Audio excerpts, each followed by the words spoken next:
Welcome to the Life's Best Medicine podcast, where we are finding hope and healing one episode at a time. No appointment needed, no rubber gloves, and no copay. Just a healthy dose of life lessons to help equip you for this wild journey we call life.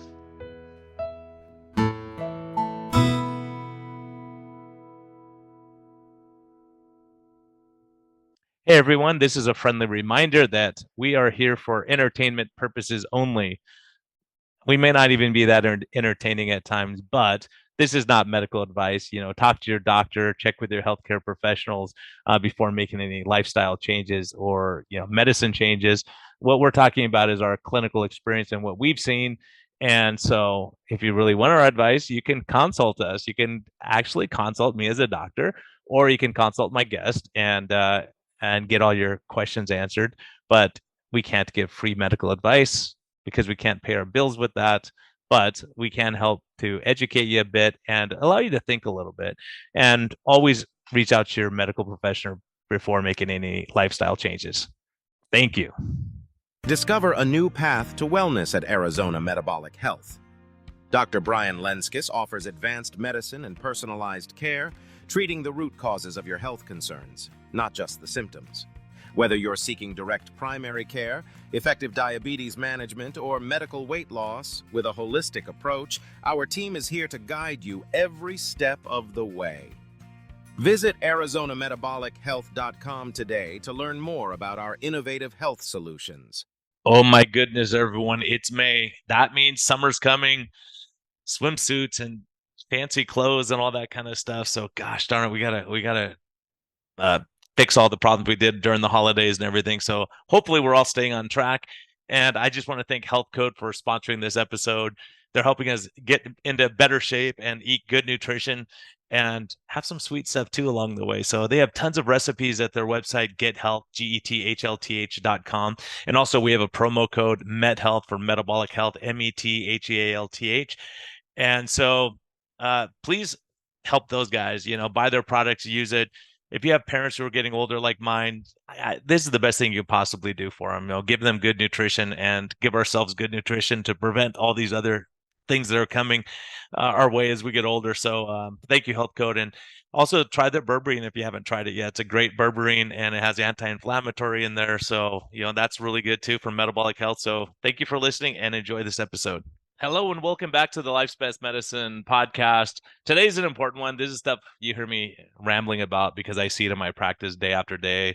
Mental health. We're in a mental health crisis, anxiety, depression, loneliness, sadness, all that kind of stuff. These last 5 years have really put a hurt on our system. And we're seeing a lot of medical problems as a result. So a problem is a lot of people are in remote areas. You're isolated, can't get together with other people. So what do we do in that situation? So hopefully my guest today can help alleviate that problem. Tamar Blue, welcome. Thank you so much, Dr. Brian, and I appreciate you having me on the show. And thank you so much to all the listeners. Oh, thanks for joining me. Well, tell us your story so people know what we're talking about here. Like, how did you end up getting into mental health and trying to counsel other people and help build bonds? Yeah, so my name is Tamar. I am the founder and CEO of MentalHappy. It is a digital platform that allows providers and even group facilitators to create, host, and run their online support group, or even if it's in person. And then the other side of that platform allows people to find vetted, expert-led support groups that they can join for a wide variety of life events that may be experiencing.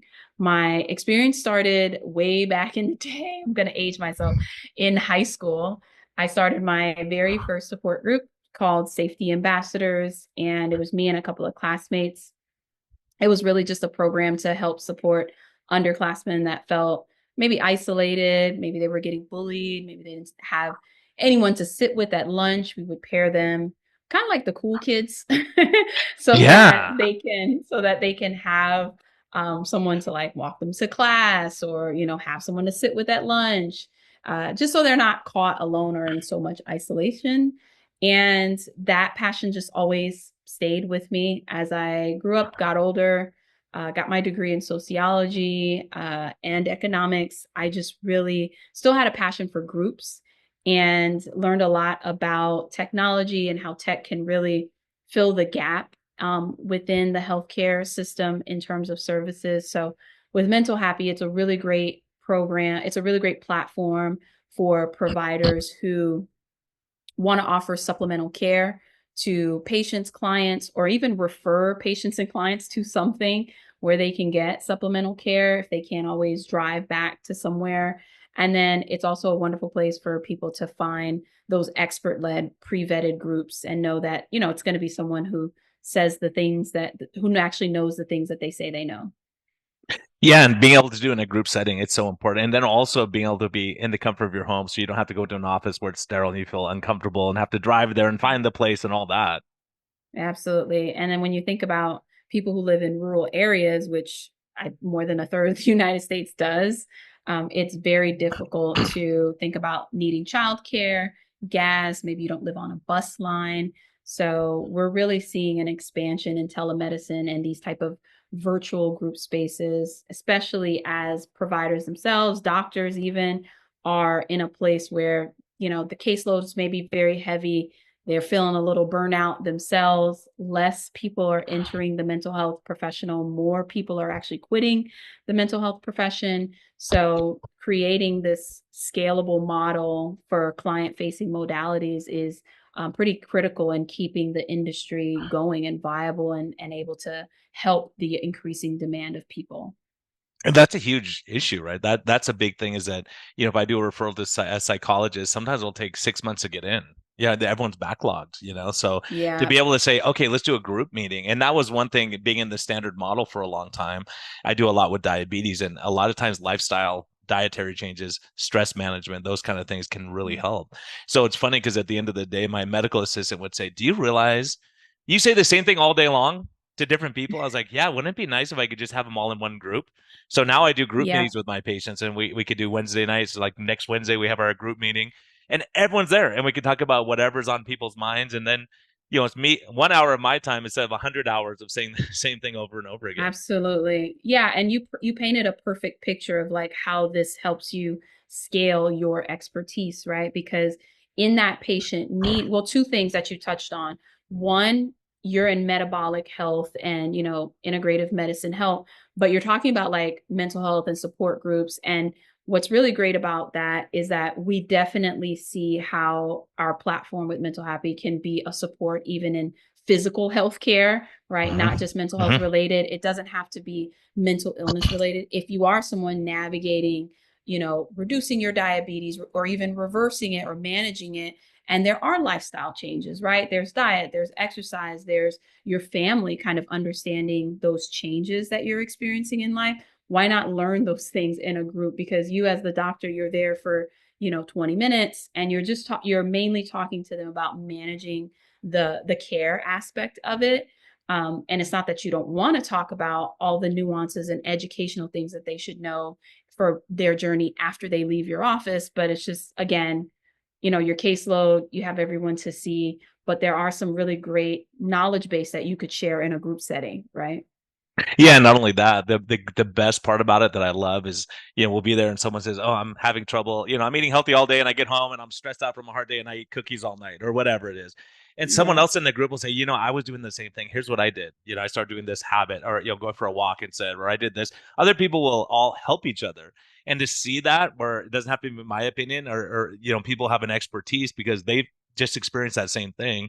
And most of the time, and this is true in mental health, is a lot of people say, I didn't really want to come tonight because I've been struggling and having a hard time and I'm having a bad week. And everyone will lift them up and help them, right? Because everyone has been there at Yeah. some point. So to have that group Yeah. atmosphere is so huge.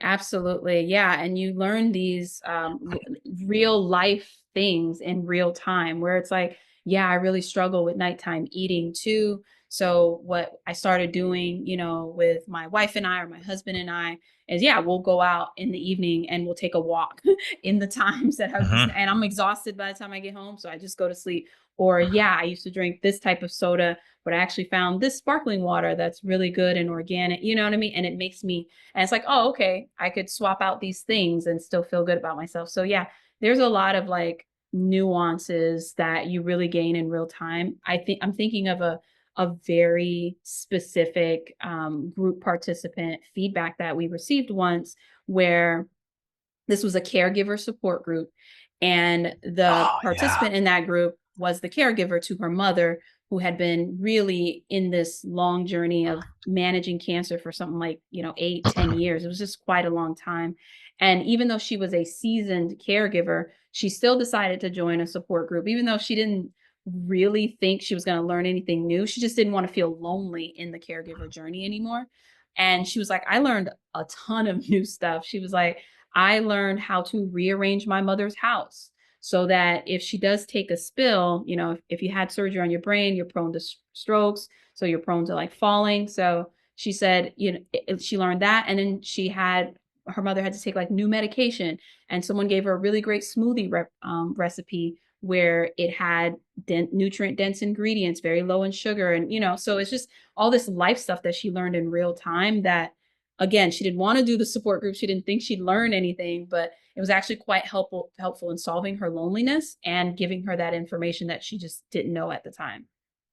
Yeah, and sometimes just knowing you're not the only one going through it, when other people can share their experiences and it helps take the burden off you, because sometimes you feel like you're the only caregiver in the world. And how much we have to Yeah. sacrifice as caregivers, the burnout and the stress, it's a major issue.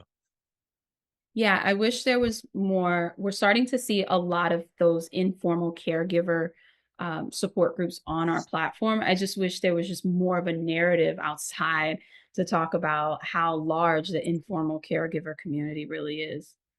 Yeah, so how does the app practically work? So people can just download the app like from Play Store or Yeah, so MentalHappy is available in the Apple Store and Google Play. So it's available in Android and iOS. And if you are someone looking for support groups, you can go to mentalhappy.com. It says find support groups right at the top. You create an account. We just always make sure that the people are real and they're not a bot or anything like that. And then you can search, you'll do a small intake. It'll sometimes match you with a group depending on what you said that you're looking for. And then you can also search groups. There's anything from groups that are free on the platform, groups that take small donations, groups that are cohorts. Maybe they run for 6 weeks, 8 weeks, 12 weeks, and they charge a one time fee for that cohort, to groups that run monthly and they do a session, once a week, twice a week, once a month. And you're part of this really amazing community of people. We keep the platform very safe. So you don't have to worry about advertisements, being trolled, people making negative and, overly venting comments. And for people who are really shy, like a lot of people I know, you want to maybe ask a question, but hesitant to really ask it out loud. We do allow you to ask an anonymous question. And that goes to the group facilitator, and then that will be shared with the group, and no one will know that you're the one that asked the question, and you get still the engagement and people to answer your question.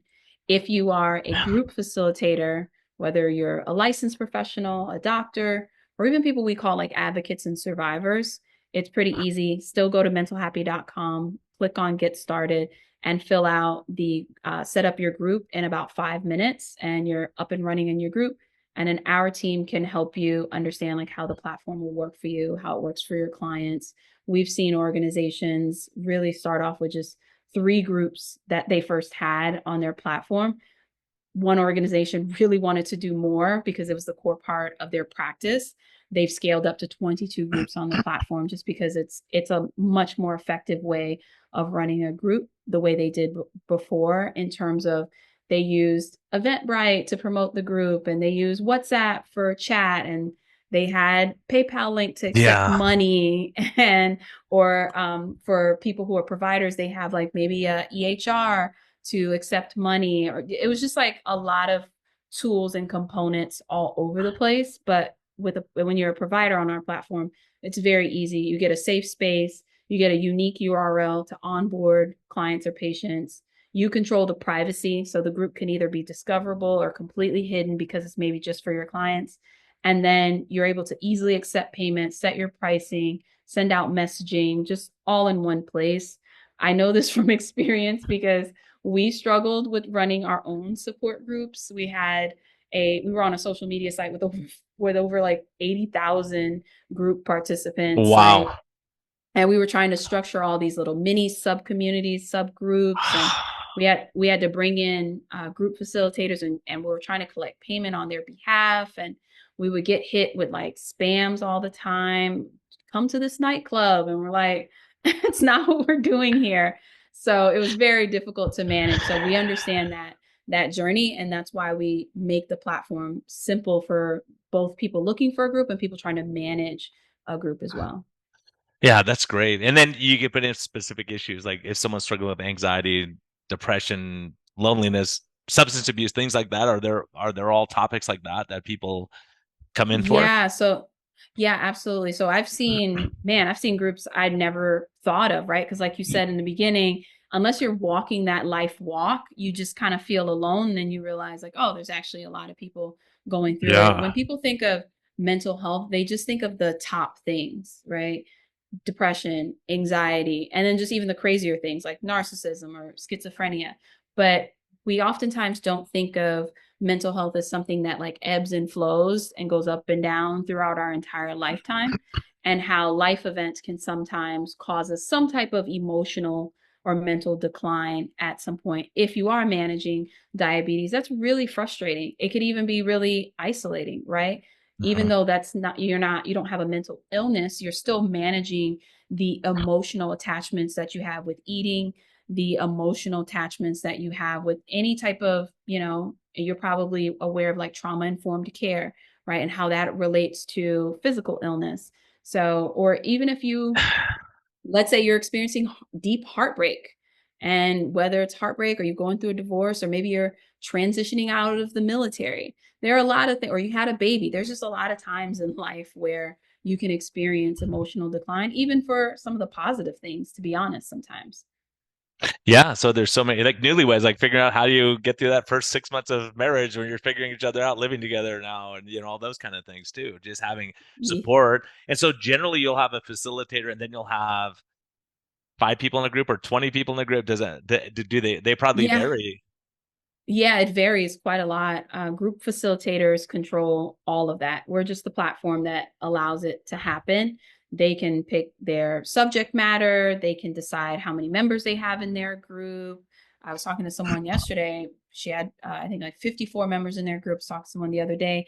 They had a very intimate group of like 12 people. So it really just varies. We try not to let the groups get too massive because we want everyone to feel heard. So on the MentalHappy platform, the difference is that you're never going to be in a group where there's like hundreds and hundreds of people deep, and it's very hard to hear like real conversations and real feedback. And for you to have a voice, we want them to be groups that feel a lot more intimate so that people can really have the time that they need. So, but yeah, in terms of topic, I've seen it all. Like, maybe you were adopted and you're navigating that journey as an adult now, like trying to unravel what that meant to you. So, just everything under the sun. Wow, it's amazing. Yeah, that there's groups for everything. Like people struggle with all these different things that we don't, most of us don't even consider or think about. And it's good you can Yeah, go there anonymously too and not have to talk to your family about it necessarily if you're struggling with certain issues. absolutely. And we like to say, people are navigating issues because we just like to put a more positive spin Yeah, on sure. things, Yeah. because a struggle can feel like you said, like, oh, I don't want to go to this group. It's just such a struggle.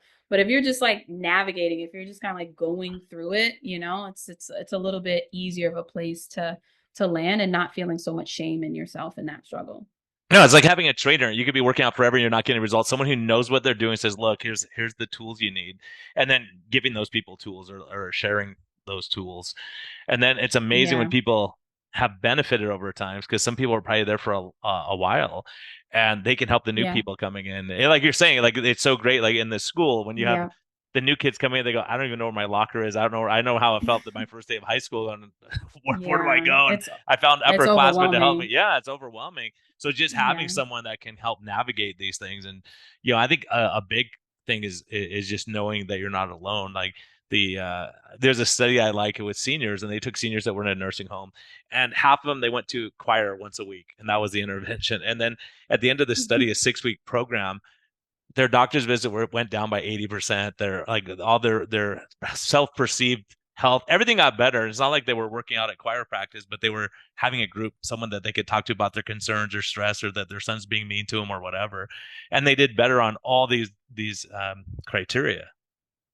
Right. Yeah, absolutely. And that's some of the great early case studies that we're doing as well. Just trying to measure like how people are during the group and what they're experiencing after the group. Are they applying the tools that they've learned?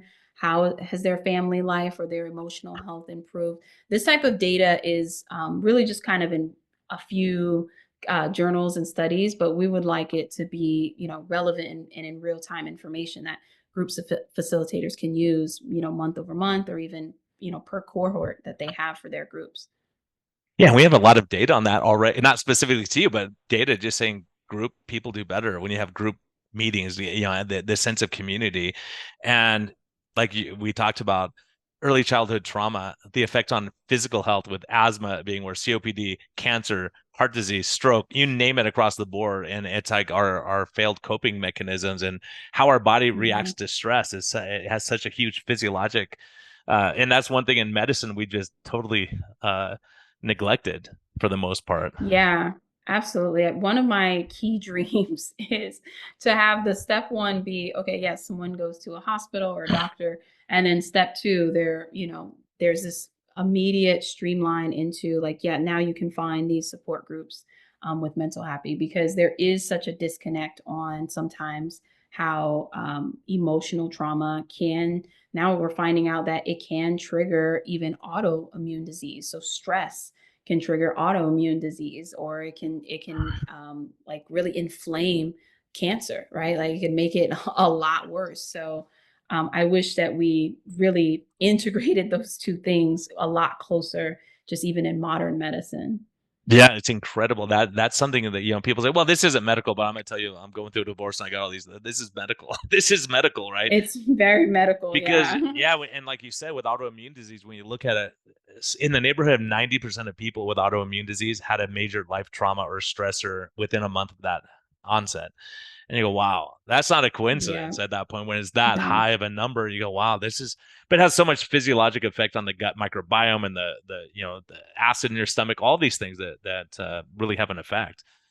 Yeah, absolutely. And then when you factor in also poor quality of sleep during stress as well. Like people think like sometimes sleep is just like, oh, you just get rest. What I wish sometimes people understood about sleep is that sleep is the time that your body does so much work. Like the physical body is at rest, but the internal system is like cleaning up things, flushing out your liver, getting rid of free radicals, like it's restoring your organs. Like it's just doing Getting your all of hormones, these. hormones in Yeah, balance, all of these things. Yeah, it's yeah. incredible. Like people don't Yeah. realize the effect of sleep, stress, eating bad foods, worrying all the time, smoking, drinking, alcohol, all these kind of things that really affect our health. And if you put those things Yeah. together, and so a good friend of mine, Ben Bickman, talked about that when I was working 18-hour days, sleeping 4 hours a night, that kind of stuff. Oh, I said, yeah. "Hey Ben, if I want to live a long life, what do I have to do?" And he goes, "Okay, five things." He said, "Number one, don't be working 18-hour days and stressed out." I'm like, "What's number two? Get enough sleep." I was like, "I Yeah. don't think I like your rules. I'm 0 for 2 It's so far." already yeah, it's And already downhill. and he goes, that's why doctors die before the general population, right? We die at a younger age, That's really. true. And he goes, eat real Yeah. food, cut out processed food, eat real food, don't Yeah. smoke or drink to Yeah. excess, and exercise regularly. He goes, Yeah. what can you do out of those? I'm like, oh, those first two I definitely can get squared away. Yeah, and we it wasn't until like, I was in my 20s really suffering with panic attacks. And I had been on medication to manage them. I had gone to like talk therapy to manage it. And then finally I switched doctors. I went to someone else and he was like, I'm going to do two things. I'm going to prescribe you a placebo. He's like, I'm just letting you know it's a Yeah, placebo. that's I awesome. was like, aren't you not supposed to tell me? He's like, I know, but I'm gonna tell you because I want to see Yeah. like if you feel like it does something. And then step two is I am going to send you to a nutritionist. I think it was like a dietitian or a nutritionist, one of those people. And it was a lot of, I was like, why would you be sending for something that's like psychological? Why would you be sending me to someone that talks about like food and diet? And through that journey, I discovered I am way dehydrated and I've had chronic dehydration for years, triggers the panic attacks, and the poor sleep and stuff like waking up in the middle of the night. And then also gave me ideas to really infuse like more organic antioxidants into my diet. Things like blueberries really help with anxiety. So just like Mhm. all Yeah. of these foods, and then also telling me all the foods because of like dyes and chemicals and things like that that trigger anxiety and panic attacks. So taking out those foods, when I tell you it was an absolute game changer. I mean, it went from I was having these problems to 30 days, for having these problems for years to within like 30 days, it was like completely gone. It's incredible. And the other thing we see too, because we use continuous glucose monitors a lot now, and we see people who are getting hypoglycemic multiple times per day because what happens is you're stressed at school and you say, oh, I need a cookie or something. You eat a cookie, your sugars go up, insulin goes up, and then your sugars go, it overshoots and make your sugars go low. So I've seen people who are on diabetes medicine who are also on Xanax and all these psychiatric meds for anxiety and panic attacks. Mhm. Once we normalize their sugars and they keep the sugars flat, they don't have anxiety anymore. It was hypoglycemia the whole time. It wasn't Yeah. just panic out of the blue, right? But you're right. Yeah. Getting the nutrition right is a huge role. It plays a huge role in this. Yeah, absolutely. And the waking up in the middle of the night is just when you have those huge insulin drops in the Hmm. middle of the night, right? Because you didn't really balance your diet. I One doctor taught me something interesting. He was just like, if you are going to do sugar, if you're going to give yourself a treat, eat like something real before, like eat like a protein based something before. Yeah. And then is that right? Like and Yeah, then we have data you on that. It'll block some of the absorption of the sugar too. So if you had just had a Slurpee in the middle of the day, your sugars are going to be crazy. But if you had a hamburger or a piece of salmon or something like that before, you won't see it at all. And on the continuous glucose monitor, people will tell me, "Yeah, I had this, and look," and you don't even see it. It doesn't even show up. But if you have it by nice. itself, if you just have a donut in the or like a bagel, like if someone has a bagel with honey on it or something, right? Whatever, something Yeah. sweet. Their sugars go crazy. But if they had an egg with a bagel, it hardly does anything. So yeah, you're Right. right. It Yeah. does make a difference in those how much of that sugar shift you're getting with the insulin and stress hormones and cortisol and all that. So yeah, it's Yeah. a it's something.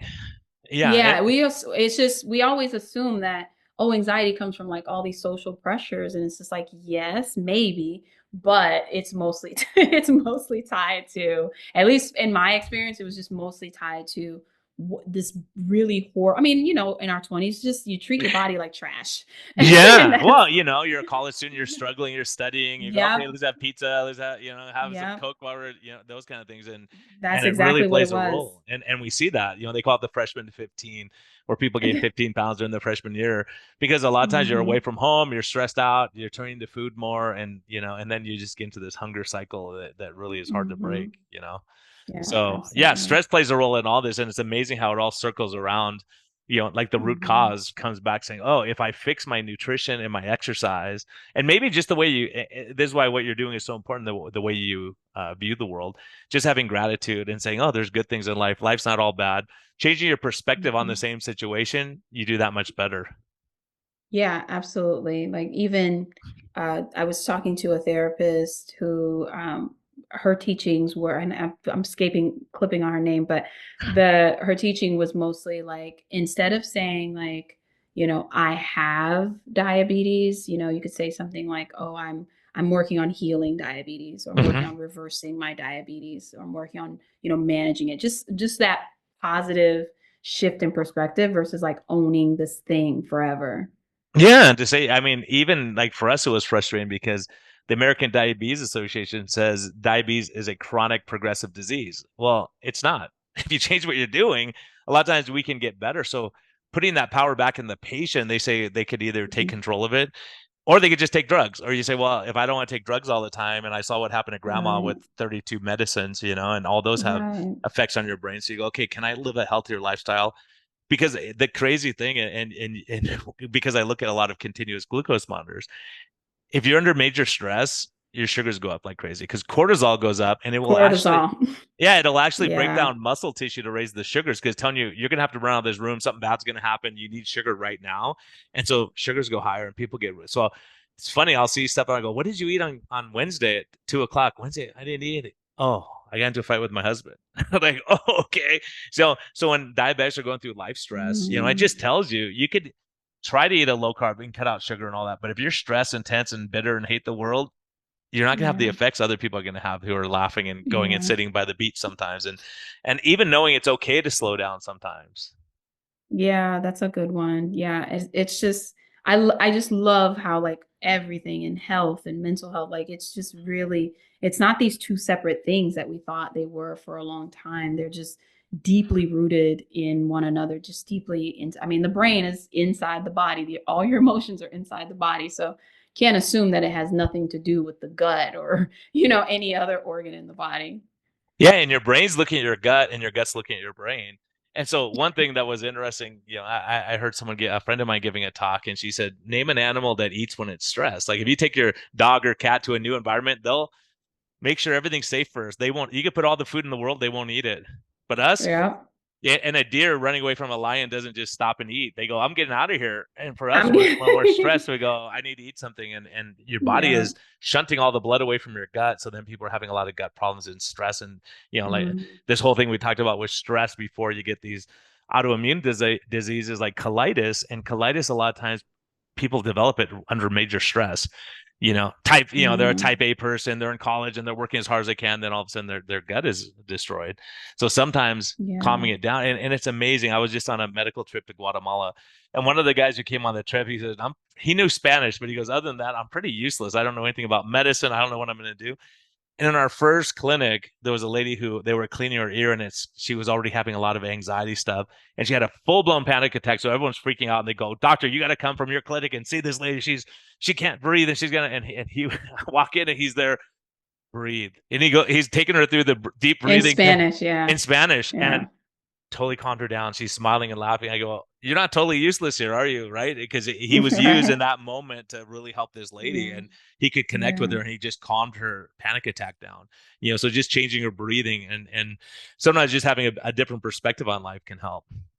Yeah, absolutely. And I think that's much of the work that we're doing with the support with all the support groups on the Mental Happy platform is just everybody comes with, clinical information, life knowledge, community-based care. You have all of these things that play into you have positive support, right, which is a big part of it, but you have all these things that play into that and sometimes think small comforts like cultural or just familiarity, just it really changes a lot of things in that patient's scenario, right? Yeah, and also the other thing I've noticed, and it's very nice what you're doing because social media is a cause or at least worsens a lot of mental illness. Like your Mhm. pictures aren't as cool. Everyone else is having fun, and you see them out on vacation all the time, and you're there changing the Yeah. kids' diapers all the time. And so, a lot of that, and so to use this technology to really help people is amazing because I see it all the time. Like for instance, the other day I saw someone who lost 120 pounds. They worked out every day and they changed their diet and they worked on their stress. They did all this stuff. And the first comment was, "Oh my gosh, look at all that loose skin. It's disgusting."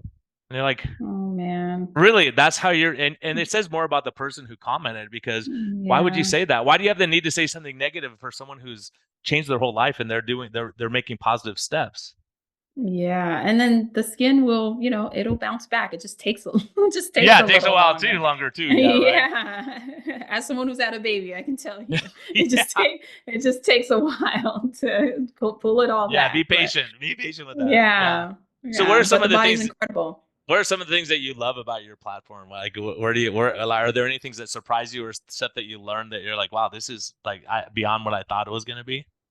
Yeah, I didn't think that other practices would really translate on the platform. So it's been really great to see things that I love. Like I'm really into meditation, and I've seen so many like meditative support groups on the platform where they teach and help people on whatever journey they're on, like just leveraging meditation. I didn't think that would be something that you could like put into a support group. So that was pretty fascinating. What's another one? Like Eastern medicine, right? Like the just a lot of the Eastern medicine practices, acupuncture, just not obviously they're not on support groups like pinning people, poking needles Yeah. in people, but there is just a lot of information about within Eastern medicine that they're able to teach and provide in support groups for people. So I think it's just been the education. I'm always shocked when a doctor signs up and runs a support group. That is something that I didn't expect at the time. We just thought it was going to be um, licensed mental health professionals, but the amount of different professionals and even survivors, that's really great. When people went through something themselves and they've been so passionate about this mission and they've been advocating for it for 10, 15, 20 years. And sometimes I will say the survivalist people on the platform run like the most groups. They have the most support groups. They have like the Wow. biggest in terms of like clients and followers. So that really surprised me about the Yeah. platform. It's just the range of we've really had to expand the definition of like professionals and what we consider that to be. But that's been my favorite part. It's just like people from all very interesting walks of life and stories and why they decided to do the work of like running support groups. Yeah. I mean, that's amazing. So does it work where someone is a psychologist who specializes in childhood trauma, for instance? They would just go on they sign up as a provider, Hmm. right? And then they market to get people into their group, or is it just people come in through the app and they may just randomly find stuff?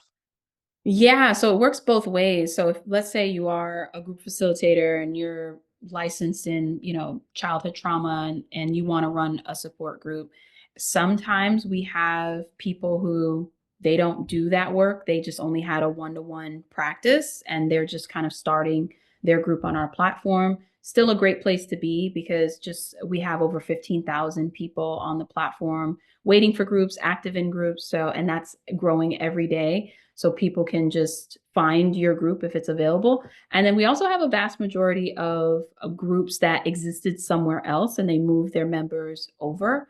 Maybe they're hidden and it's just for their members because it's just for Hmm. their organization, but a lot of them are public. And if you come across it, you can pay whatever their services are, or maybe it's free, and then you can just join their group. So it's both. It's great for expanding your practice and your reach, and it's also great for just a really good tool to scale your practice because you already have the people. You just need a better way to manage them. And do they do it regional? Like someone would be in Arizona, California, things like, or is it just nationwide? Yeah, it's All the just it's groups. just nationwide. The All beauty right, about cool. like being a group facilitator, even if you're a licensed therapist, is that because you're not saying that I'm this person's therapist, right? Like Hmm. then you can kind of cross those state lines. You're Yeah, not yeah. saying you're giving them like You're one-to-one giving general therapy. advice. You're not giving specific advice to that person Yeah, or and the you're just group. really in that group to ensure that the education and the efficacy is like the same. And then, engage creating the engaging activities and conversation. So you Yeah. could very well be in Seattle and have, people out in New York or Texas or whatever in your group. That's cool. That's awesome. It's so needed. Hmm. It's so needed. And it's, I didn't even know now that I talked to you, I'm glad because so many different types of groups, like people struggling with cancer, someone struggling with different health conditions or addictions or whatever it might be, that you have experts in that area and really, and that's one thing I really noticed is, when we first started doing our group meetings, some people go, I don't want to do a group meeting. I'm like freaked out. And they would just I go, just like, cause we do it would be like the HIPAA compliant Zoom.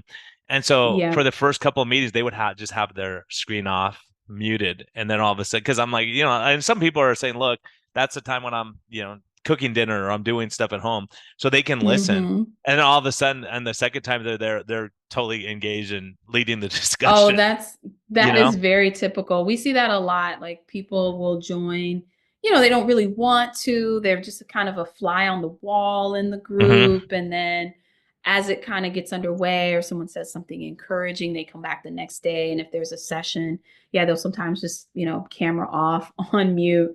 You don't even know that they're there. But we know people participate because anytime group facilitators post a session, we have a participation engagement rate across the entire platform of 80%. So over 80% of people who sign up for a group will show up for a session. Wow. So we know they're there, we know they're participating, and Yeah. it's okay. It's okay if there's like different ranges of participation, or if a group facilitator posts a link to the platform for people to, I don't know, in their group to download an activity. Like, hey, here's this link. This is a one worksheet. This is something practical you can do at home. It's something like a 95% download rate on the activity. Like almost everyone always downloads the activity, does the activity. So people want the information, whether they're shy or not, whether they come in slowly or Yeah. not. Yeah, but you still you're hearing it all. You're hearing the discussions, and so even if you're not engaging, you're hearing, you say, "Oh, that's a good plan. Let me write that one down." Like, like you're saying, Right. you're taking care of a Right. mom. Like I'm learning. My parents have been having some health problems as they get into their mid 80s, and it's a huge education for me as a doctor to realize, oh, like Right. just to give them meds if they can't take their own $1,000 a month just to have someone give you your pills twice a day. You go, oh my goodness, Wow. better not to Yeah. be on pills, Yeah. but Wow. yeah, things like that Yeah. that you don't realize. Oh, you need help getting to the shower. So really taking care of yourself at a younger age and Right. saying, okay, I'm going to Yeah. delay that as long as I can. I'm going to be working out and Yeah. going to do stuff. You know, Absolutely. but how much It's the really mental great health to, affects that too. It's an yeah. incredible loneliness. And I saw that during the lockdowns of COVID. My seniors that were in a senior home type thing situation, they didn't see people for months because they would say, Oh okay, we're going to man. knock on your door, drop off food, wait 30 seconds, then you can grab your food and go back in your room. And that was their social engagement for 2 years. And Oh you go, yeah. holy That's really cow. tough. Yeah, so people That's really declined, but tough. when I could see them on Zoom, they were happy and smiling. They see your face because you don't have to wear a mask and everything, because that was it separates you a little bit. So being Yeah. able to Big time. engage and see someone smile or talk to or see their emotions, it was amazing to see that. But it told you what an impact it has being isolated. Oh yeah, even just briefly on the COVID time. I mean, there are children who were babies at the time COVID hit, and then by the time 2 years after COVID, just many were not developing speech Mhm. as at a normal pace that the average 18-month-old 2-year-old would have language, because again of just that social disconnect, right? They weren't going to playgrounds, and a 2-year-old wasn't coming across a 3-year-old at a playground where they would kind of adapt and learn this thing, because Yeah. at 2 they're just mimicking everyone that they feel that's important. So we forget just how much like that social closeness even forms like physical things and physical abilities about ourselves. It creates resilience, it creates more language, more knowledge base, it improves your brain quality and your brain health. So yeah, the community-based care model is just something that, deeply passionate about. Yeah, and those kind of things. Because I saw it too. Kids, even after, in the last year or so, they're still wearing a mask. And I would ask them, "Are you afraid of catching something?" And they say, "No, no, it's just my security now. I feel more comfortable." Yep. Right, because you're more Right. Yeah. anonymous and it was just it was something that they were just used to, and that was a comfort for them. Yeah, so it's Right. hard. Yeah. It's a hard thing to change, address some of these things. So having a Yeah. community where you feel heard and you can discuss your concerns or fears and say, why do I doing this? So sometimes we don't even know why we're frustrated and upset and Mhm. tense, and then you realize, yeah, it's because I'm working 18-hour days. Maybe I could go to the beach with my friends sometimes, I'd be happier. And a lot of us, Yeah. and I think that's probably what you deal with a lot. A lot of people are working so hard that they feel guilty, or especially caregivers. If they take a day off from caring for Mhm. mom, they feel guilty. They don't. Feel It's very uncomfortable guilty. because you want to make sure you should be there all the time. But then, and then there's the other thing in a support group that I've noticed is there'll be a spouse or a child who's taking care of their whoever sick family member for a long time, and when they die, they feel almost guilty because it's like a relief to them because Oh, relief. Yeah. they're not Yeah. suffering anymore and all that. But then they feel guilty about that, and then they feel like a bad person. Like, look, you did everything. You were there every single day, and now it's trying to Yeah. figure out how do I get back to life again? Yeah, absolutely. Yeah, support groups definitely see a wide range of people's life events, what people may hold as shame or trauma. Or, I mean, I tell people all the time, like, listen, just even if you show up shy, Right? Mhm. Like Yeah. Yeah. even if you just show up shy and you don't want to turn on your camera, you don't want to say anything, you don't want to post anything in the chat, just still show up, you're gonna get a lot out of just being a fly on the wall, just being in the group. So no matter what your struggle is, whether you don't feel like you have the time as a caregiver, maybe you are cooking dinner in the background, maybe you are changing a diaper in the background, or you have to finish a work thing, like still Yeah. just show up, whatever the thing is that you have going Yeah. on. Yeah, and your struggle can help someone else, right? And Absolutely. that's what I find too. Is one person will say, "I'm doing terrible." Oh my gosh, I was terrible too. I did this, that, and everyone's like feels comfortable to talk about their struggles. But if everyone's Mhm. perfect, like at church or something where no one has any issues anywhere, right? When someone says, "Yeah, I'm struggling with Right. this," yeah, me too. And then you can build support groups and community, and know you're not the only Absolutely. one struggling with that.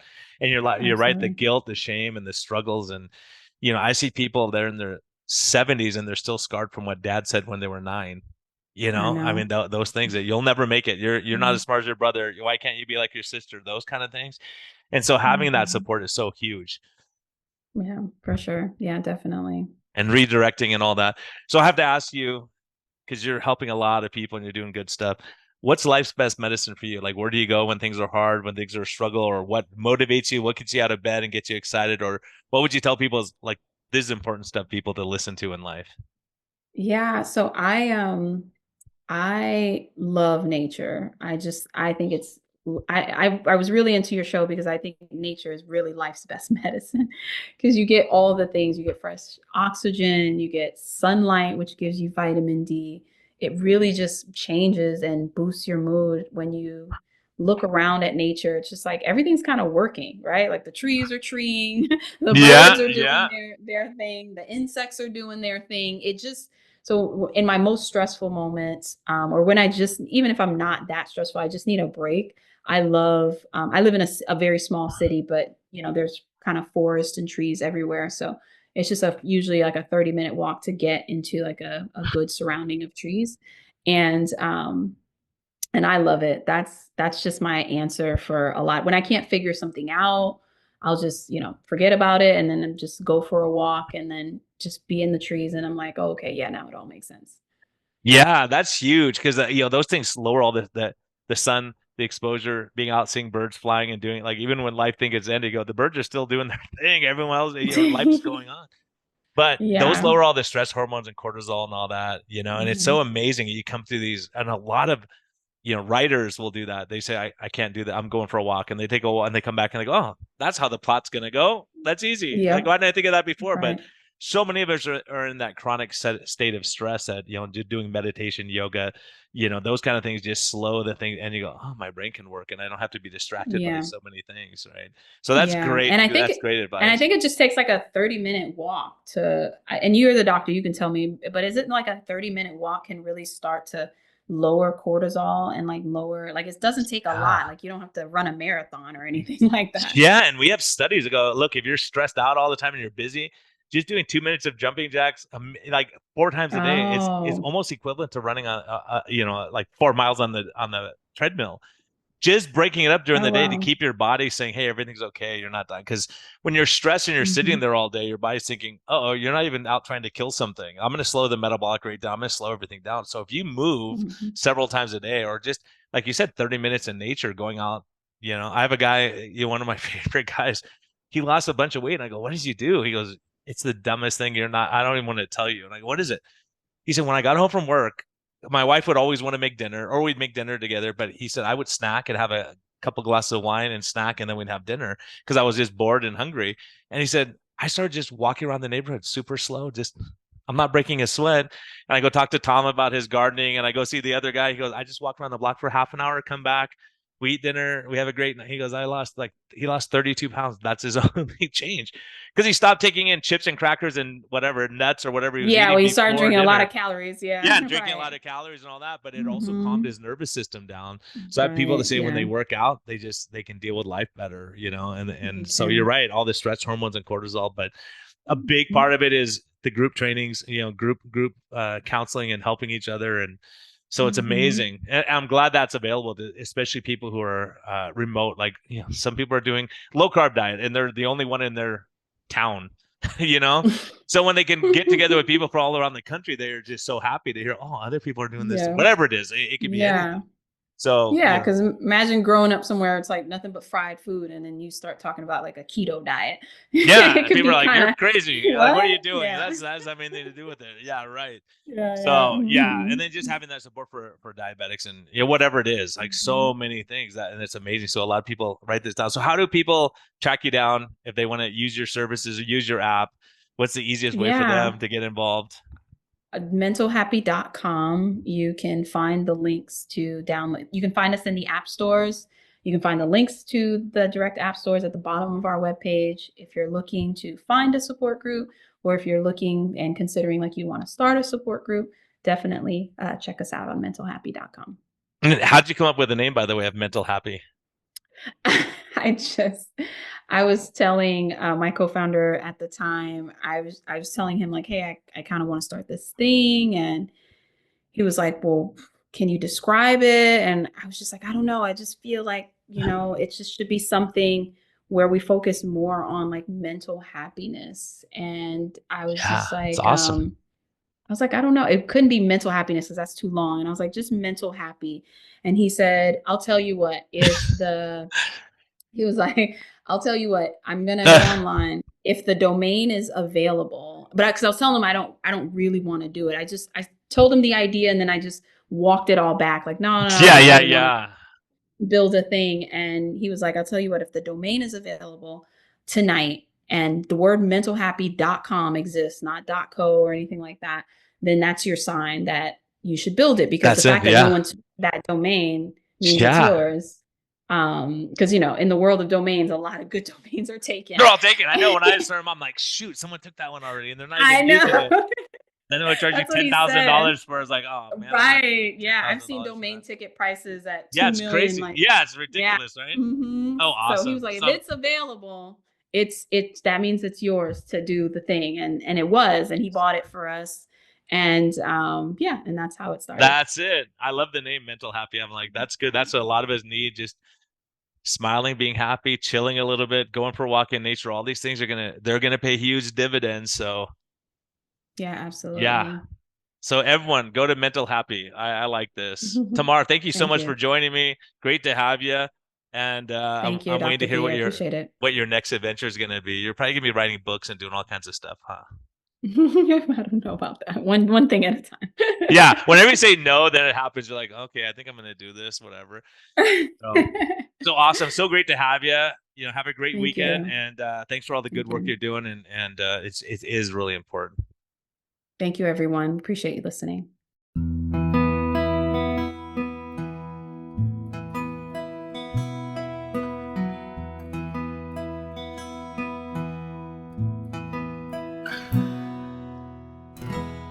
Thank you for listening to this episode. We greatly appreciate your support. We would greatly appreciate a positive thumbs up on all of the platforms like iTunes and Spotify or wherever you're listening. And we just thank you for our Patreon supporters. We greatly appreciate your help in getting this message out. We think there's a lot of important information. And hopefully this helps you. Have a great day, and thank you for listening, and thank you for your support.